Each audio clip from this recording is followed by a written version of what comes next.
SITREP World Briefing for May 13, 2026. Israeli airstrikes hit two parts of Lebanon in successive attacks, with Lebanese authorities saying 13 people were killed in Nabatea and another 8 were killed on a highway south of Beirut. The deaths reported over the 2 days included 2 paramedics in Nabatea and 2 children in the strike south of the capital.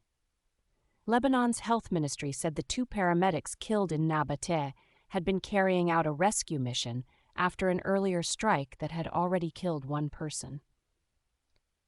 The later strike on the highway south of Beirut showed the fighting spreading beyond frontline villages into transport corridors near the capital.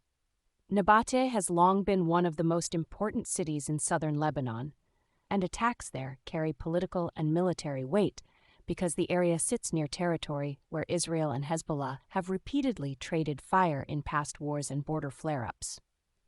Iran warned the United States that the latest truce diplomacy could unravel unless Washington accepted Tehran's new peace plan, with Iranian officials tying the survival of the Middle East ceasefire to a response from President Donald Trump's administration.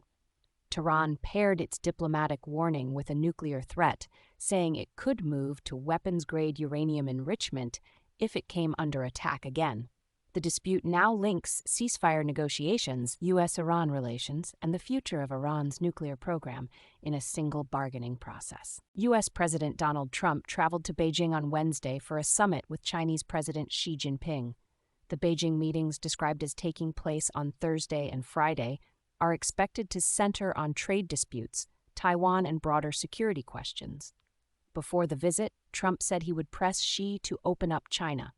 The summit is also being watched for any signal on Taiwan, an issue analysts say a president could address in direct negotiations. Trump's trip has drawn corporate attention, with more than a dozen U.S. executives joining the presidential delegation. Their presence highlights how the Beijing summit extends into technology supply chains, investment, and export restrictions. French President Emmanuel Macron used the Africa Forward Summit in Nairobi to argue for a new phase in France's relations with African countries, centering his message on partnerships rather than older patron-client habits. Macron said France needed to show that it could work with African states on the basis of sovereignty, investment, and practical deals. The Nairobi gathering was presented as part of a broader French effort to rebuild influence on the continent through business ties and political dialogue. Macron also used the Nairobi appearance to press for dialogue involving Rwanda and the Democratic Republic of Congo, arguing that diplomacy would be more effective than simply isolating Kigali. He called for a framework that could bring the parties back into discussion. Eastern Congo has remained one of Africa's most volatile conflict zones, with repeated regional spillover and accusations against Rwanda. The Nairobi messaging fits Macron's larger attempt to adapt to a continent where France's military and political standing has weakened in several states. By foregrounding economic deals, new partnerships, and regional dialogue, he sought to show that Paris can still act as a relevant partner even as African governments diversify toward Gulf states, China, Turkey, and other powers. The World Health Organization and European health authorities stepped up containment measures on May 13th after a hantavirus cluster linked to the MV Hondius cruise ship spread into France and several other countries. As of May 12th, the outbreak stood at 9 confirmed cases and 2 suspected cases, while the WHO said there was still no evidence of a wider, uncontrolled outbreak.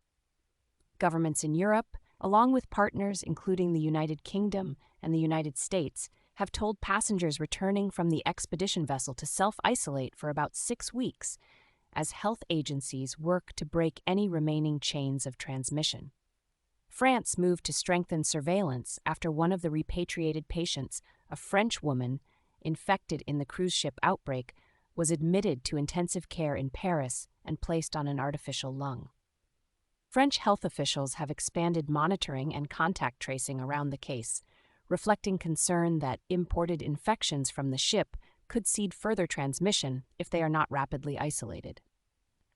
The French response forms part of a broader European effort to track passengers, identify close contacts, and impose follow-up measures quickly enough to keep the cluster limited. Public health officials have stated that hantavirus does not present the same broad outbreak risk as COVID-19 because its transmission efficiency is much lower. But they have also noted that it remains a serious disease with a high fatality rate, described in current coverage as about 1 in 3 cases. That combination has shaped the official strategy: aggressive tracing, temporary isolation of exposed travelers, and tightly managed repatriation rather than mass restrictions.